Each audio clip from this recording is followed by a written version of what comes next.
ഞങ്ങൾ അപ്ലോഡ് ചെയ്യുന്ന വീഡിയോ തത്സമയം നിങ്ങൾക്ക് ലഭിക്കണമെങ്കിൽ സബ്സ്ക്രൈബ് ചെയ്ത് ഓൾ എന്ന ബെൽ ബട്ടൺ സെലക്ട് ചെയ്യുക. ഒപ്പം ഷെയർ, ലൈക്ക് ആൻഡ്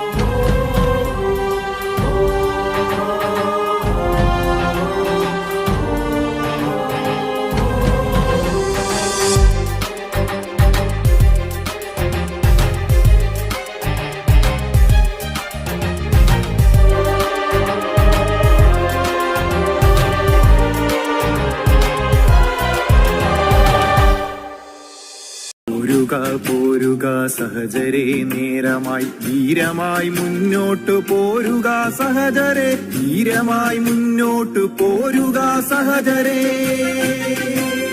പുതുകാല പിറവിക്ക് നീതിയുടെ സമരമായി നിരയൊത്തൊരണിയായി ചേർന്നു നിൽക്കാൻ ധീരമായി മുന്നോട്ട് പോരുക സഹജരെ, ധീരമായി മുന്നോട്ട് പോരുക സഹജരെ.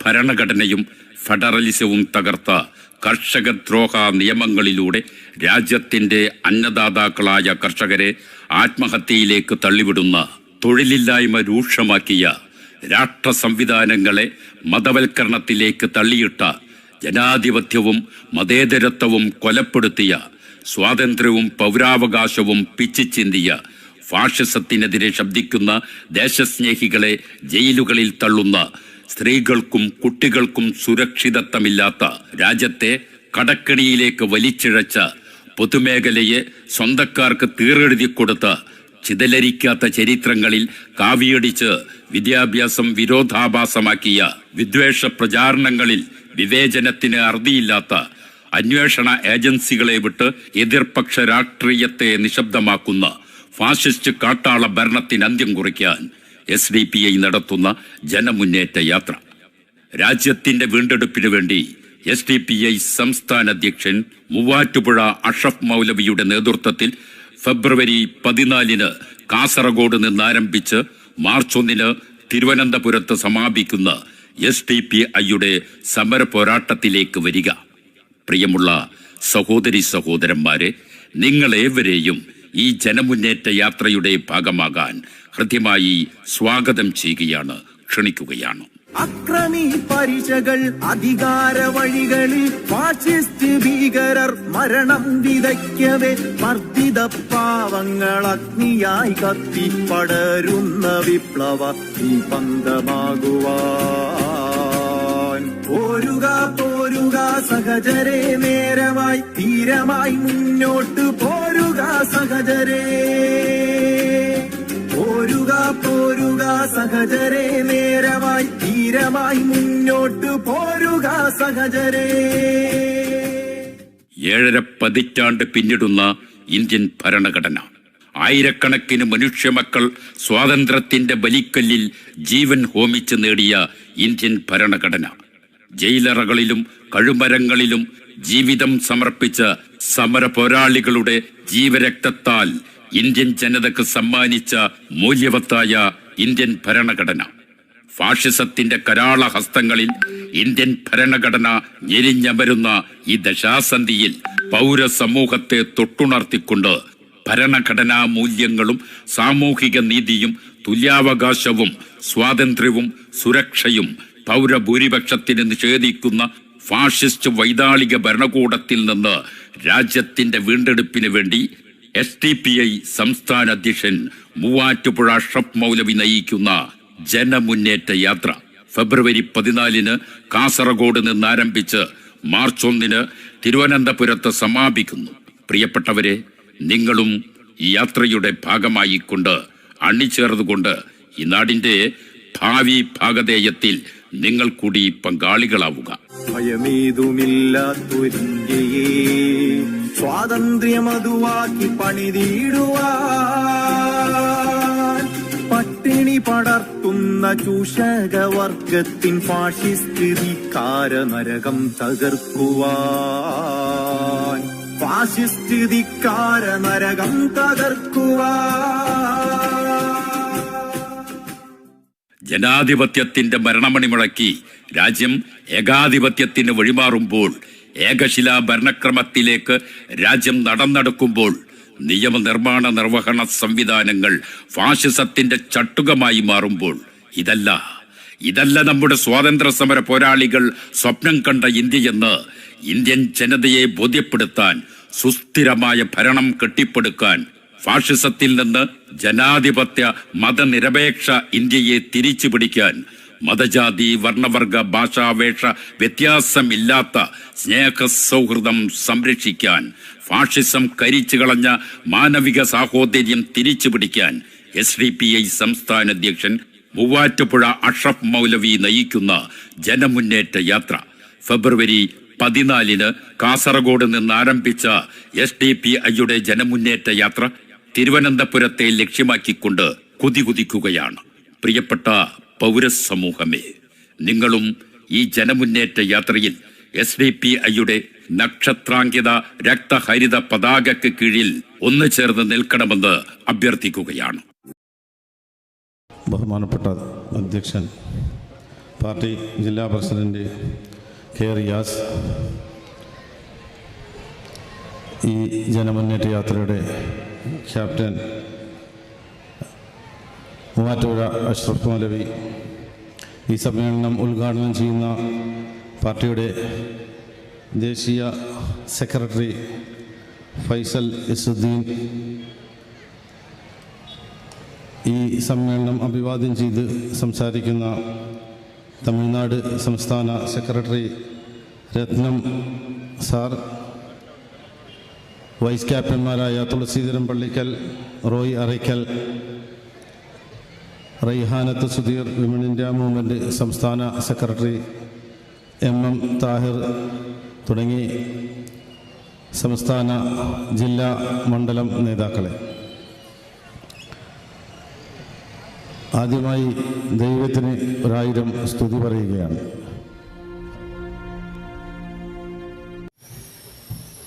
ആദരണീയനായ അധ്യക്ഷൻ, പാർട്ടിയുടെ ആലപ്പുഴ ജില്ലാ പ്രസിഡന്റ് K. റിയാസ്,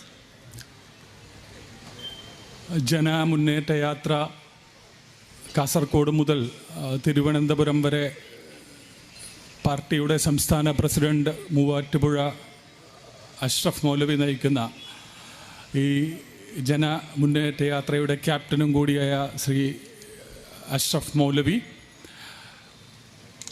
ഉപ ക്യാപ്റ്റന്മാരായ പാർട്ടിയുടെ സംസ്ഥാന ഉപാധ്യക്ഷൻ തുളസീധരൻ പള്ളിക്കൽ, പാർട്ടിയുടെ സംസ്ഥാന ജനറൽ സെക്രട്ടറി കൂടിയായ റോയ് അറക്കൽ, ഇന്നിവിടെ അഭിവാദ്യം അർപ്പിക്കാനായി എത്തിച്ചേർന്നിട്ടുള്ള പാർട്ടിയുടെ തമിഴ്നാട് സംസ്ഥാന secretary Ratnam Annachi, women India movement സംസ്ഥാന സെക്രട്ടറി റൈഹാനത്ത് സുധീർ, സംസ്ഥാന പ്രവർത്തക സമിതി അംഗം MM താഹിർ,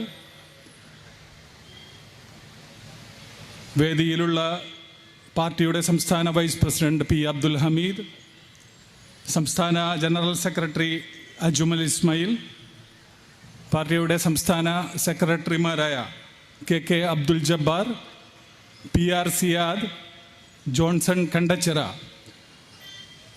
കൂടാതെ വേദിയിലിരിക്കുന്ന പാർട്ടിയുടെ സംസ്ഥാന സമിതി അംഗങ്ങൾ, ജില്ലാ സമിതി അംഗങ്ങൾ, മണ്ഡലം നേതാക്കൾ, പാർട്ടിയുടെ കേഡർമാരും സജീവ പ്രവർത്തകരും പാർട്ടിയെ സ്നേഹിക്കുന്നവരുമായ സഹപ്രവർത്തകരും പാർട്ടിയെ സ്നേഹിക്കുന്നവരും ഉൾപ്പെടെയുള്ള ജനങ്ങളെ, രാജ്യത്തിൻ്റെ വീണ്ടെടുപ്പിന് എന്ന പ്രമേയം മുൻനിർത്തി, കാലിക പ്രസക്തമായ ഈ ഒരു പ്രമേയം മുൻനിർത്തി ഭരണഘടന സംരക്ഷിക്കുക, ജാതി സെൻസസ് നടപ്പിലാക്കുക, പൗരാവകാശ വിരുദ്ധ നിയമങ്ങൾ പിൻവലിക്കുക, ഫെഡറലിസം കാത്തു സൂക്ഷിക്കുക, തൊഴിലില്ലായ്മ പരിഹരിക്കുക, കർഷകദ്രോഹ നിയമങ്ങൾ തിരുത്തുക, ഇത്തരം ആവശ്യങ്ങൾ ഉന്നയിച്ചുകൊണ്ട് നടത്തുന്ന ഈ ജനമുന്നേറ്റ യാത്ര രാജ്യത്തിൻ്റെ നിലവിലെ സാഹചര്യത്തിൽ ഏറ്റവും പ്രസക്തമാണ് എന്ന് മാത്രമല്ല, മറ്റ് പ്രതിപക്ഷ കക്ഷികൾക്ക് ഒരു മാതൃക കൂടിയാണ് കേരളത്തിൽ മൂവാറ്റുപുഴ അഷ്റഫ് മൗലവിയുടെ നേതൃത്വത്തിൽ നടത്തുന്ന ഈ യാത്ര എന്ന് പറയാൻ ഞാൻ ആഗ്രഹിക്കുകയാണ്. ഈ യാത്രയുടെ തുടക്കം കേരളത്തിലെ കാസർഗോഡ് നിന്നും വടക്കേ അറ്റമായ കാസർഗോഡ് നിന്നും തിരുവനന്തപുരത്തേക്കാണെങ്കിലും രാജ്യത്തിൻ്റെ വടക്കേ അറ്റമായ കാശ്മീർ മുതൽ തെക്കേ അറ്റമായ കന്യാകുമാരി വരെ പ്രസക്തമായ വിഷയങ്ങളാണ് ഈ ജാഥ കൈകാര്യം ചെയ്യുന്നത് എന്നുള്ളതിന് തെളിവാണ് ഈ ജനമുന്നേറ്റ യാത്രക്ക് ദേശീയ മാധ്യമങ്ങളിലും ഉറുദു ദിനപത്രങ്ങളിലടക്കം കിട്ടുന്ന വാർത്താ പ്രാധാന്യം എന്ന് നമ്മൾ മനസ്സിലാക്കുന്നുണ്ട്. നമുക്കറിയാം, ജനാധിപത്യം, മതേതരത്വം, ഫെഡറലിസം, സാമൂഹിക നീതി തുടങ്ങിയ ഭരണഘടനാ മൂല്യങ്ങളുടെ നിലനിൽപ്പിനെക്കുറിച്ച് ജനങ്ങൾ ഏറെ ആശങ്കാകുലരാണ്. മാത്രമല്ല, രാജ്യത്ത് നിലനിൽക്കുന്ന അരാജകത്വവും പ്രതികാര രാഷ്ട്രീയവും ജനാധിപത്യം നിലനിൽക്കുമോ എന്ന ആശങ്ക പോലും ജനങ്ങളുടെ മനസ്സിൽ കടന്നുകൂടിയിരിക്കുന്നു. നമുക്കറിയാം, വിവിധ സംസ്ഥാനങ്ങളിലെ BJP ഇതര സർക്കാരുകളെയും നേതാക്കളെയും കേന്ദ്ര സർക്കാർ ലജ്ജയില്ലാതെ ലക്ഷ്യം വെക്കുന്ന ഒരു സാഹചര്യം നമ്മൾ കണ്ടുകൊണ്ടിരിക്കുന്നു. നമുക്കറിയാം, കഴിഞ്ഞ ദിവസം നമ്മൾ വായിച്ചു, ജാർഖണ്ഡിൻ്റെ മുഖ്യമന്ത്രി ഹേമന്ത് സോറൻ ഇപ്പോൾ ജയിലിലാണ്. രാജ്യത്തിൻ്റെ തലസ്ഥാനം ഭരിക്കുന്ന ഡൽഹി സ്റ്റേറ്റിൻ്റെ ആം ആദ്മി പാർട്ടിയുടെ 3 നേതാക്കൾ, മനീഷ് സിസോദിയ, സത്യേന്ദ്ര ജെയിൻ, സഞ്ജയ് സിംഗ് എന്നീ 3 നേതാക്കൾ ഇന്ന് ജയിലിലാണ് വസിച്ചുകൊണ്ടിരിക്കുന്നത്. അതായത് BJPയുടെയും കേന്ദ്ര ഗവൺമെൻറ്റിൻ്റെയും വളരെ കൃത്യമായ പ്രതികാര നടപടിയുടെ ഭാഗമായി അവർക്കെതിരെ ശബ്ദമുന്നയിക്കുന്ന രാഷ്ട്രീയ പാർട്ടികളാവട്ടെ, രാഷ്ട്രീയ പാർട്ടി നേതാക്കളാവട്ടെ, മാധ്യമപ്രവർത്തകരാകട്ടെ, മനുഷ്യാവകാശ പ്രവർത്തകരാകട്ടെ, സാധാരണ ജനങ്ങളാവട്ടെ, വിദ്യാർത്ഥികളാവട്ടെ, ഈ പ്രതികാര രാഷ്ട്രീയത്തിൻ്റെ കരങ്ങൾ ഓരോ മനുഷ്യനിലേക്കും നീളുന്ന ഒരു സാഹചര്യം നമ്മുടെ രാജ്യത്ത് നിലനിൽക്കുന്നു. അരാജകത്വവും സാമ്പത്തിക തകർച്ചയും നമ്മുടെ രാജ്യത്തെ ഏറ്റവും പരിതാപകരമായ, വേൾഡ് ഇൻഡെക്സിൽ ഏറ്റവും പരിതാപകരമായ ഒരു അവസ്ഥയിലേക്ക് നമ്മുടെ രാജ്യത്തെ തള്ളിയിടുമ്പോഴും കർഷകരും തൊഴിലാളികളും സാധാരണക്കാരും ഇടത്തരക്കാരും ദരിദ്ര കുടുംബങ്ങളും അടങ്ങുന്ന ഒരു സമൂഹം ഈ രാജ്യത്ത് ജീവിക്കാൻ പെടാപ്പാടുപാടുന്ന ഒരവസ്ഥ നിലനിൽക്കുന്നു. നമ്മുടെ രാജ്യത്തിന് BJP ഗവൺമെൻറ് നൽകിയ സംഭാവനകൾ എന്ന പേരിൽ കൊട്ടിഘോഷിക്കപ്പെടുന്ന എന്താണ് BJP നൽകിയ സംഭാവനകൾ എന്ന് എടുത്ത് പരിശോധിക്കുമ്പോൾ നമുക്കറിയാം, അതിലേറ്റവും ആദ്യത്തേത് ഇന്ത്യയിലെ ജനങ്ങളെ ഭിന്നിപ്പിച്ച് അവർക്കിടയിൽ കലാപത്തിൻ്റെ കലുഷിതമായ ഒരു മാനസികാവസ്ഥ സൃഷ്ടിക്കുക എന്ന വളരെ കൃത്യവും ബോധപൂർവവുമായ ഒരു അജണ്ടയോടുകൂടി അവർ ഈ നാട്ടിൽ പ്രവർത്തിച്ചു കൊണ്ടിരിക്കുന്നു. കുപ്രസിദ്ധമായ ഇലക്ടറൽ ബോണ്ട്, നമ്മുടെ സാമ്പത്തിക വിഷയങ്ങളെക്കുറിച്ചിട്ട് ഞാൻ നേരത്തെ സൂചിപ്പിച്ചു, സാമ്പത്തിക തകർച്ചയെക്കുറിച്ചിട്ട്. കഴിഞ്ഞ ദിവസം നിങ്ങൾ പത്രം വായിച്ചപ്പോൾ ശ്രദ്ധിച്ചിട്ടുണ്ടാവും, കോടതി നിരാകരിച്ച അല്ലെങ്കിൽ കോടതി തള്ളിയ കുപ്രസിദ്ധമായ ഇലക്ടറൽ ബോണ്ട്, നിഗൂഢമായ PM കെയർ ഫണ്ട്, പ്രധാനമന്ത്രി പ്രൈം മിനിസ്റ്റർ കെയർ ഫണ്ട് എന്ന നിഗൂഢമായ prime minister care fund, note നിരോധനം എന്ന പമ്പര വിഡ്ഢിത്വം, നമ്മുടെ ഈ രാജ്യം കണ്ട ഏറ്റവും പമ്പര വിഡ്ഢിത്വം, കർഷക സമരങ്ങളോടുള്ള പ്രതികാര മനോഭാവം, സംസ്ഥാനങ്ങൾക്കുള്ള ഫണ്ടിൻ്റെ വിഹിതം നിഷേധിച്ചുകൊണ്ട് ഫെഡറലിസത്തെ തകർക്കുന്ന സംവിധാനം അല്ലെങ്കിൽ ഫെഡറലിസത്തെ തകർക്കാനുള്ള ശ്രമങ്ങൾ, സർക്കാർ ഏജൻസികളുടെ വ്യാപകമായ ദുരുപയോഗം. മാത്രമല്ല, നമുക്കറിയാം, ഏറ്റവും അധികം ചർച്ച ചെയ്യപ്പെട്ട മറ്റൊരു സംഗതിയാണ് രാജ്യത്തിൻ്റെ വനിതാ ഗുസ്തി താരങ്ങൾക്ക് നേരെ ബ്രിജ്ഭൂഷൺ സിംഗിൻ്റെ നേതൃത്വത്തിൽ നടന്ന ലൈംഗികാതിക്രമത്തിനെതിരെ രാജ്യത്തിൻ്റെ വനിതാ ഗുസ്തി താരങ്ങൾ ഇന്ത്യയുടെ തലസ്ഥാന നഗരമായ ഡൽഹിയിൽ സമരം നടത്തിയപ്പോൾ അവരെ കായികമായി നേരിടാൻ വരെ തയ്യാറായ ഒരു ഭരണകൂടമാണ് നമ്മുടെ നാട്ടിലുള്ളത് എന്ന് നമ്മൾ ദുഃഖത്തോടെ സ്മരിക്കേണ്ടതുണ്ട്.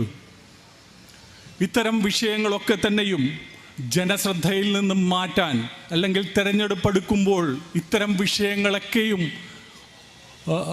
ജനങ്ങളുടെ മനസ്സിൽ നിന്ന് മറയിടാൻ പാകത്തിന് രാജ്യത്തെ ജനങ്ങൾക്കിടയിൽ മതവൈരവും മതവിദ്വേഷവും സൃഷ്ടിക്കാനും അല്ലെങ്കിൽ മതവിദ്വേഷം കുത്തിവെക്കാനുമുള്ള ശ്രമം അവർ ഈ രാജ്യത്ത് നടത്തിക്കൊണ്ടിരിക്കുന്നു. നമുക്കറിയാം, ബാബരി മസ്ജിദിൻ്റെ തകർച്ചയ്ക്ക് ശേഷം ഏതാണ്ട് 30 വർഷങ്ങൾക്ക് ശേഷം അവിടെ ഒരു രാമക്ഷേത്രം പണിയുകയുണ്ടായി.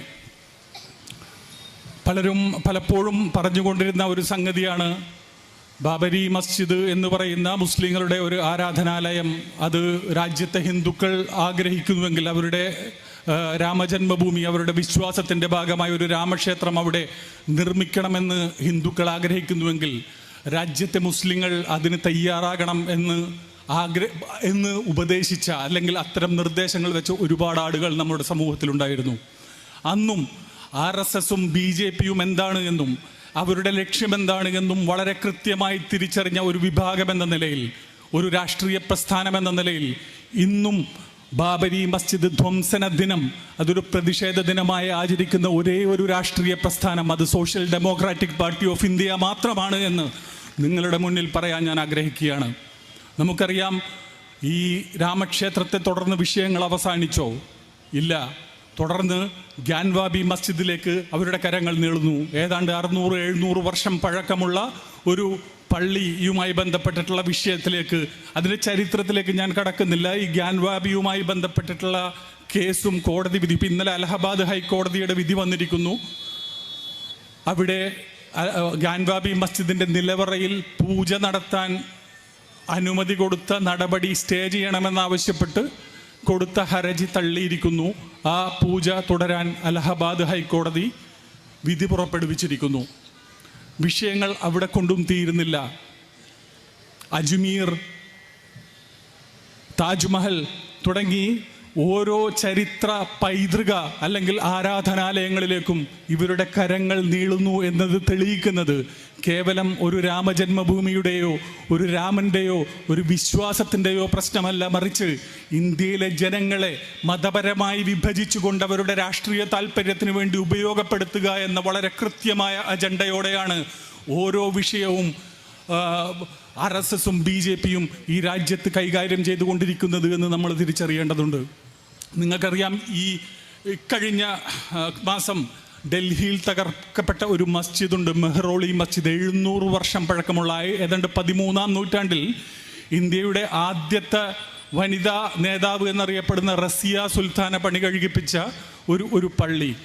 ആ പള്ളി കഴിഞ്ഞ മാസം ഏതാണ്ട് സുബഹി നമസ്കാരത്തിന് ശേഷം 5 മണി സമയത്ത് 15-16 ബുൾഡോസറുകൾ ഒരുമിച്ച് വന്നുകൊണ്ട് ഏതാണ്ട് 10 മണിയായപ്പോഴേക്കും ആ പള്ളിയും അതിനോടനുബന്ധിച്ച മദ്രസയും ഖബറിസ്ഥാനും ഇടിച്ചു നിരത്തി കളഞ്ഞു എന്നുള്ളതാണ്. ഒരു വിശ്വാസത്തിൻ്റെയും പ്രശ്നമല്ല. ഡൽഹി ഡെവലപ്മെൻറ്റ് അതോറിറ്റി എന്ന് പറയുന്ന ഡൽഹി ഡെവലപ്മെൻറ്റ് അതോറിറ്റിയുടെ കീഴിലുള്ള ഒരു വനം സംരക്ഷിക്കുന്നതിൻ്റെ ഭാഗമായിട്ടാണ് ഈ മസ്ജിദ് തകർത്തത് എന്നാണ് പറയപ്പെടുന്നത്. നിങ്ങൾക്കറിയണം, അതായത് ഈ വനം സംരക്ഷിക്കപ്പെടുന്നു അല്ലെങ്കിൽ സംരക്ഷിക്കേണ്ടതുണ്ട് എന്ന് പറയുന്ന ഈ വനം ഉണ്ടാകുന്നതിനും മുമ്പുണ്ടായ പള്ളിയാണ് ഈ വനം സംരക്ഷിക്കുന്നു എന്ന പേരിൽ തകർത്ത് കളഞ്ഞത് എന്നാണ് നമ്മൾ മനസ്സിലാക്കേണ്ടത്. ഞങ്ങൾ ഡൽഹിയിൽ ആ പള്ളിയുടെ കമ്മിറ്റിക്കാരുമായി സംസാരിച്ചിരുന്നു. ഏറ്റവും വേദനാജനകമായ ഒരു കാര്യം, 25ഓളം കുട്ടികൾ പഠിച്ചിരുന്നൊരു മദ്രസ ആ പള്ളിയോട് ചേർന്നുണ്ടായിരുന്നു. അവരൊക്കെയും ഭയവിഹ്വലരായി 15-16 ബുൾഡോസറുകൾ വെളുപ്പിന് ഇരുട്ടത്ത് വന്നിട്ട് ഇത് പൊളിക്കാൻ തുടങ്ങിയപ്പോൾ ഇവരെല്ലാം ഭയവിഹ്വലരായി ഓടുകയായിരുന്നു. എന്ന് മാത്രമല്ല, ആ ഖബറിസ്ഥാൻ അടക്കം ഇളക്കി മറിച്ചിട്ട് അവിടെ മറമാടപ്പെട്ട മയ്യത്തുകൾ വരെ പുറത്തേക്ക് വന്നു എന്ന സങ്കടകരമായ അവസ്ഥ അവർ നമ്മളോട് ഷെയർ ചെയ്യുകയുണ്ടായി, അവർ നമ്മളോട് പറയുകയുണ്ടായി എന്നുള്ളതാണ്. അതായത് ഒരു ഭാഗത്ത് വിശ്വാസത്തിൻ്റെ പേരിൽ ഈ അർത്ഥത്തിൽ മറ്റ് മതസ്ഥരുടെ ആരാധനാലയങ്ങളിലേക്ക്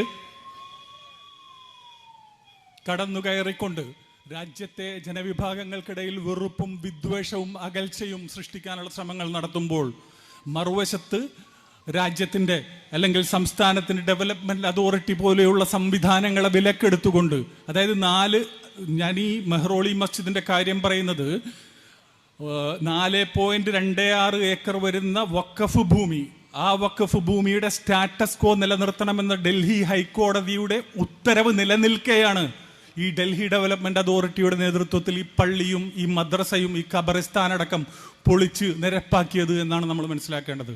വളരെ കൃത്യമാണ്. ഇത് ഒരു വിശ്വാസത്തിൻ്റെ പ്രശ്നമല്ല, മറിച്ച് അത് ഈ രാജ്യത്തെ ജനങ്ങളെ മതപരമായും മറ്റ് എല്ലാ നിലയിലും ഭിന്നിപ്പിച്ചുകൊണ്ട് സംഘപരിവാറിൻ്റെ രാഷ്ട്രീയ നേട്ടങ്ങളും അവർ മുന്നോട്ട് വെക്കുന്ന സംഘീ മതവും ഈ രാജ്യത്ത് സ്ഥാപിക്കാനുള്ള ശ്രമങ്ങളാണ് അവർ നടത്തിക്കൊണ്ടിരിക്കുന്നത് എന്ന് നമ്മൾ മനസ്സിലാക്കേണ്ടതുണ്ട്. BJP ഭരണത്തിൽ സമാനതകളില്ലാത്ത അതിക്രമങ്ങളും നീതി നിഷേധവും മനുഷ്യാവകാശ ലംഘനങ്ങളുമാണ് മുസ്ലിങ്ങളും ക്രിസ്ത്യാനികളും ദലിതരുമടങ്ങുന്ന ഒരു സമൂഹത്തിന് ഈ നാട്ടിൽ നേരിടേണ്ടി വരുന്നത്.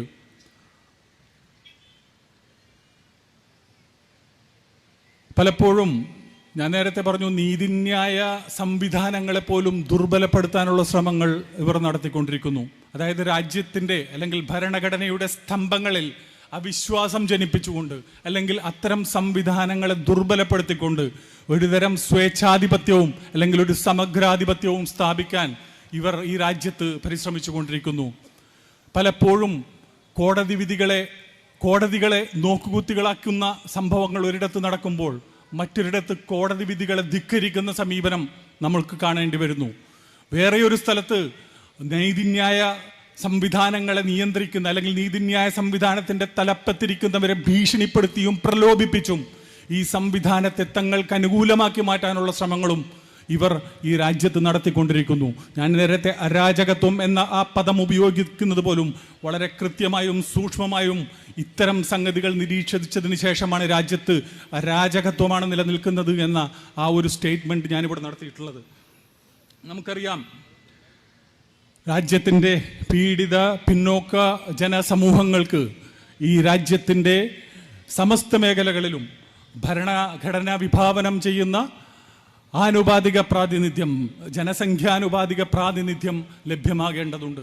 നമുക്കറിയാം, ഇന്ന് ഈ ജാഥ മുന്നോട്ട് വെക്കുന്ന ആവശ്യങ്ങളിലൊന്ന് ജാതി സെൻസസ് നടപ്പിലാക്കുക എന്നതാണ്. നമുക്കറിയാം, ബീഹാറിൽ ജാതി സെൻസസ് നടത്തി അതിൻ്റെ റിപ്പോർട്ട് പുറത്തുവിട്ടത് നമ്മളെല്ലാം വായിച്ചതാണ്. ഈ രാജ്യത്തെ പിന്നോക്ക ന്യൂനപക്ഷ മുസ്ലിങ്ങളടങ്ങുന്ന ദളിതുകളടങ്ങുന്ന മറ്റ് പീഡിത പിന്നോക്ക സമുദായങ്ങളുടെ സർക്കാർ സർവീസുകളിലെയും മറ്റ് ഇതര സ്ഥലങ്ങളിലെയും പ്രാതിനിധ്യത്തിൻ്റെ തോത് കേട്ട് നമ്മൾ ഞെട്ടിയതാണ്. അന്ന് ശേഷം ഇപ്പോൾ ജാർഖണ്ഡും, ഇപ്പോൾ ഹേമന്ത് സോറൻ്റെ അറസ്റ്റിന് ശേഷം ചെമ്പൈ സോറൻ ജാർഖണ്ഡിലും ജാതി സെൻസസ് നടത്താൻ അവർ പദ്ധതിയിടുന്നു.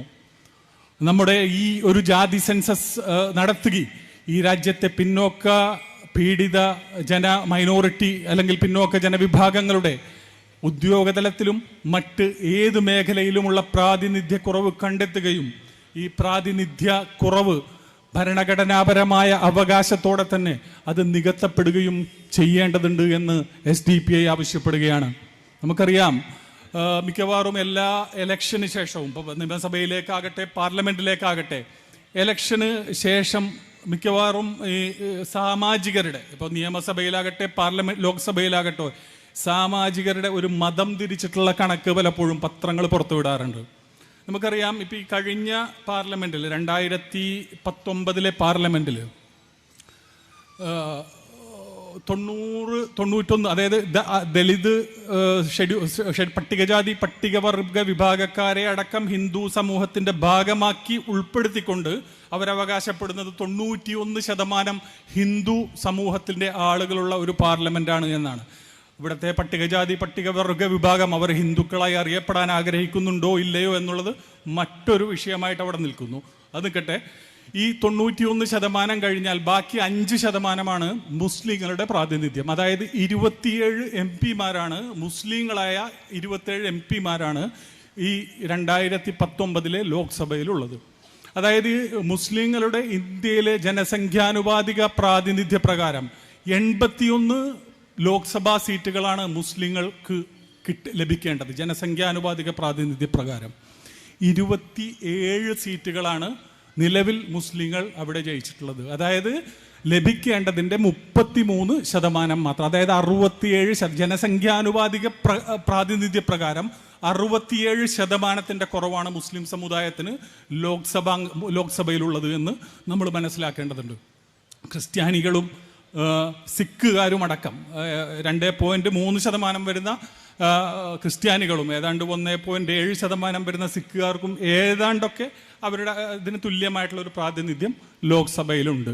ദലിത് പട്ടികജാതി പട്ടികവർഗ സമൂഹത്തിന് അവരുടെ 131 അംഗങ്ങൾ, നമ്മൾ മനസ്സിലാക്കേണ്ട ഒരു വസ്തുത 131 അംഗങ്ങൾ പട്ടികജാതി പട്ടികവർഗ റിസർവേഷൻ്റെ ഭാഗമായി ലോക്സഭയിൽ ഉണ്ടായിട്ടും ഇന്നും ഈ ദലിത് ആദിവാസി സമൂഹങ്ങൾ അനുഭവിക്കുന്ന ജാതീയമായ സാമൂഹികമായ പിന്നോക്കാവസ്ഥ അത് നമ്മളുടെ മുമ്പിൽ ഒരു ടെസ്റ്റ് ഡോസായിട്ട് നമ്മൾ കാണേണ്ടത്. ഞാനിത് പറയാൻ കാരണം നമ്മളിപ്പോൾ നേരത്തെ പറഞ്ഞല്ലോ, ഈ ആനുപാതിക പ്രാതിനിധ്യം പാർലമെന്റിൽ ഉണ്ടായാൽ മുസ്ലിം സമൂഹത്തിൻ്റെ എല്ലാ പ്രശ്നങ്ങളും പരിഹരിക്കപ്പെടുമോ എന്ന് ചോദിച്ചാൽ ഇല്ല എന്ന ഉത്തരത്തിൻ്റെ ഏറ്റവും വലിയ ഉദാഹരണമാണ് ഈ ഷെഡ്യൂൾ കാസ്റ്റിനും ഷെഡ്യൂൾ ട്രൈബിനും അവരുടെ ജനസംഖ്യാനുപാതത്തിന് തത്തുല്യമായിട്ടുള്ള പ്രാതിനിധ്യം ഉണ്ടായിട്ട് പോലും ഇന്നും ഈ പറയുന്ന ദളിത് ആദിവാസി സമൂഹം ഇന്ന് ഇന്ത്യ മഹാരാജ്യത്ത് അനുഭവിച്ചു കൊണ്ടിരിക്കേണ്ടി വരുന്ന പിന്നോക്കാവസ്ഥ നമുക്കറിയാം. എത്ര ദളിത് പാർലമെന്റ് അംഗങ്ങൾ, എത്ര ഷെഡ്യൂൾ ട്രൈബും ഷെഡ്യൂൾ കാസ്റ്റുമായിട്ടുള്ള എത്ര അംഗങ്ങൾ ഈ ദളിത് സമൂഹവും മറ്റ് ആദിവാസികളും ഒക്കെ പീഡനങ്ങൾ അനുഭവിക്കുമ്പോൾ അവരുടെ പ്രശ്നങ്ങൾ പാർലമെന്റിൽ എഴുന്നേറ്റ് നിന്ന് സംസാരിക്കാൻ സന്നദ്ധമാകുന്നുണ്ട് എന്ന് നമ്മൾ ശ്രദ്ധിച്ചിട്ടുണ്ടോ? എത്രയോ ദളിത് പീഡനങ്ങൾ ദിവസേന ഉത്തരേന്ത്യയിൽ നിന്ന് നമ്മൾ കേൾക്കുന്നു.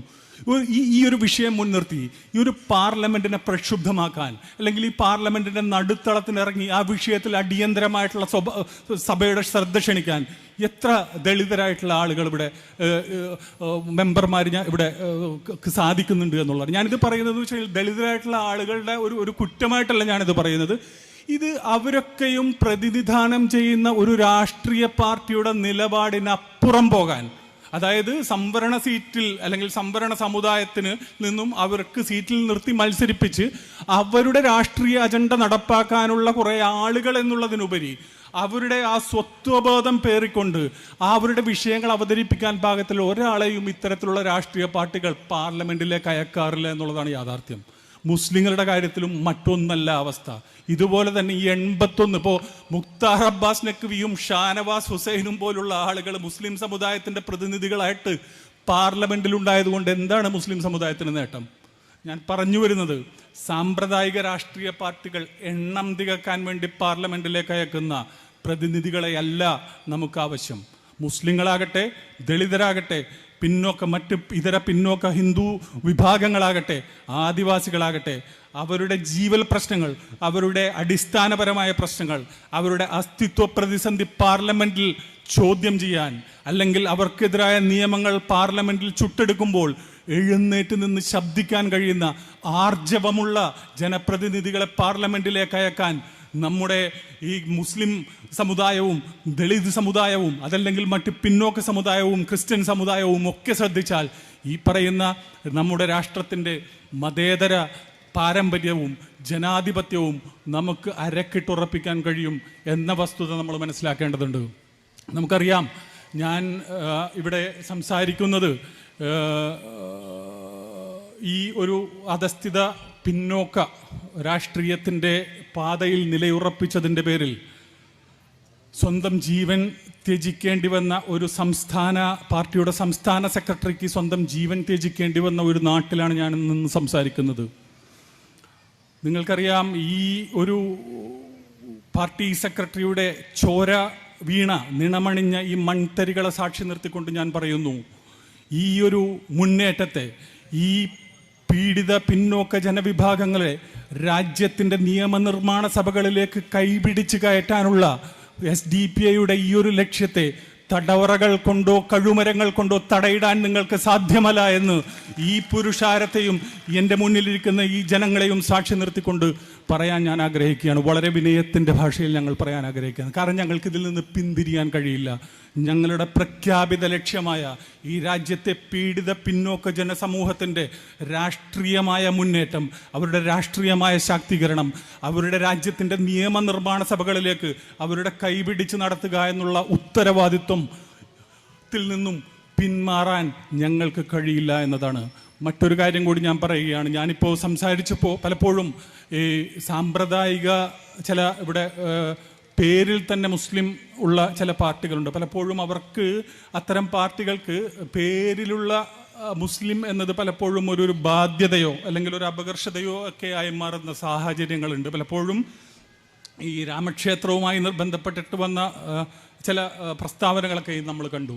അതായത് രാജ്യത്തെ മതേതര സ്വഭാവത്തിൽ നിലനിൽക്കണമെന്ന് ആഗ്രഹിക്കുന്ന ജാതി മതപത ഭേദമന്യേ എല്ലാ മനുഷ്യരും ഒരുപോലെ ബാബരി മസ്ജിദ് തകർത്തുകൊണ്ട് പണിത രാമക്ഷേത്രം അത് അനീതിയാണ് എന്ന് പറഞ്ഞപ്പോൾ അതിന് വിഘാതമായ അഭിപ്രായം പ്രകടിപ്പിക്കാൻ തയ്യാറായ ഒരു മുസ്ലിം എന്ന പേര് കൂടെ ചേർത്തിട്ടുള്ള ഒരു പാർട്ടിയുടെ നേതാവ് നമ്മൾ കണ്ടതാണ്. ഞാൻ പറയുന്നു, SDP-യെ സംബന്ധിച്ചിടത്തോളം SDP-യുടെ അണികളിൽ ഭൂരിഭാഗവും മുസ്ലിം സമൂഹത്തിൽ നിന്നുള്ളവരാണ് എന്നത് ഒരു യാഥാർത്ഥ്യമാണ്.